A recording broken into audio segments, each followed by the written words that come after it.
ഇപ്പോൾ നമ്മുടെ നാട്ടിൽ ഗ്യാസൊക്കെ കിട്ടാൻ ഭയങ്കര പാടാണ്, ക്ഷാമമാണെന്നൊക്കെയാണ് പറയുന്നത്. അപ്പോൾ യുദ്ധത്തിൻ്റെ സാഹചര്യത്തിൽ അത് എത്രമാത്രം നമുക്ക് ഗ്യാസ് കിട്ടുമെന്നൊന്നും അറിയത്തില്ല. അപ്പോൾ അതിന് നമ്മുടെ വീട്ടിൽ ഇതണക്കത്തെ ഒരു ആലുവ അടുപ്പുണ്ടെങ്കിൽ ഈ സാഹചര്യങ്ങളെ പെട്ടെന്ന് നമുക്ക് നേരിടാൻ പറ്റും. അപ്പോൾ ഇതിനകത്ത് മീൻ കറിയാണ് വെച്ചതെന്ന്. അതിനപ്പുറത്ത് കണ്ടോ മീൻ പൊരിഞ്ഞുകൊണ്ടിരിക്കുകയാണ്, മീൻ പൊരിക്കുകയാണ്. അപ്പോൾ ഇതിനകത്ത് നമുക്ക് ഈ അടുപ്പിൽ വിറകൊന്നും വെക്കണ്ട, ഈ അടുപ്പിൽ നിന്നുള്ള തീ അതിനകത്തോട്ട് പോകും. 3 അടുപ്പാണുള്ളത്. അവിടെയും നമുക്ക് 3 രീതിയിലും കത്തിക്കാം.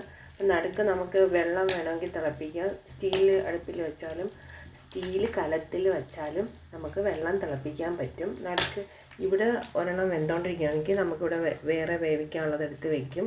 അപ്പോൾ അത് ഹാഫ് കുക്കെങ്കിലും ആവും. പിന്നെ മാങ്ങാക്കറിയോ മോരോ ഒക്കെ ഉണ്ടെങ്കിൽ നമുക്ക് തിളപ്പിച്ചെടുക്കാം. അപ്പോൾ രാവിലെ ചോറ് വയ്ക്കുകയാണെങ്കിൽ ഇതിനകത്തൊരു സ്റ്റീൽ കലത്തിൽ നടുക്ക് വെള്ളം വെച്ചാൽ അത് പെട്ടെന്ന് പകുതിയോളം തിളയ്ക്കാറാവും. പിന്നെ നമുക്കൊന്ന് ജസ്റ്റ് ഒന്ന് ചൂടാക്കിയാൽ മതി. അപ്പോൾ അങ്ങനെയും നമുക്ക് ഈ ഒരു സാഹചര്യത്തിൽ ഈ അടുപ്പ് കൊണ്ട് വളരെയധികം നേട്ടങ്ങളാണ്. ഇനി അടുപ്പ് കത്തി കഴിഞ്ഞാൽ നല്ല ഭയങ്കരമായ ചൂടാണ്. ഇതിനകത്ത് നല്ല രീതിയിൽ ചൂടടിക്കും.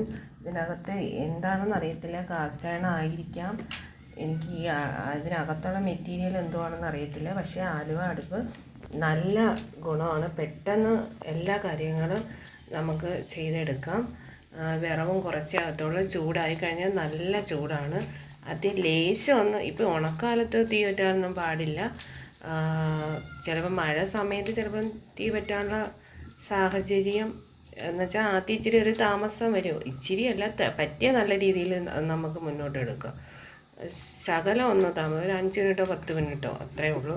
അപ്പോൾ ഇത് നല്ലൊരു ഇതാണ്. ഇപ്പം ഞാൻ ഇത് ഉപയോഗിക്കാറില്ലായിരുന്നു. അപ്പോൾ ഈ സാഹചര്യത്തിൽ ഈ ആലുവ അടുപ്പ് ഉപയോഗിച്ച് തുടങ്ങി.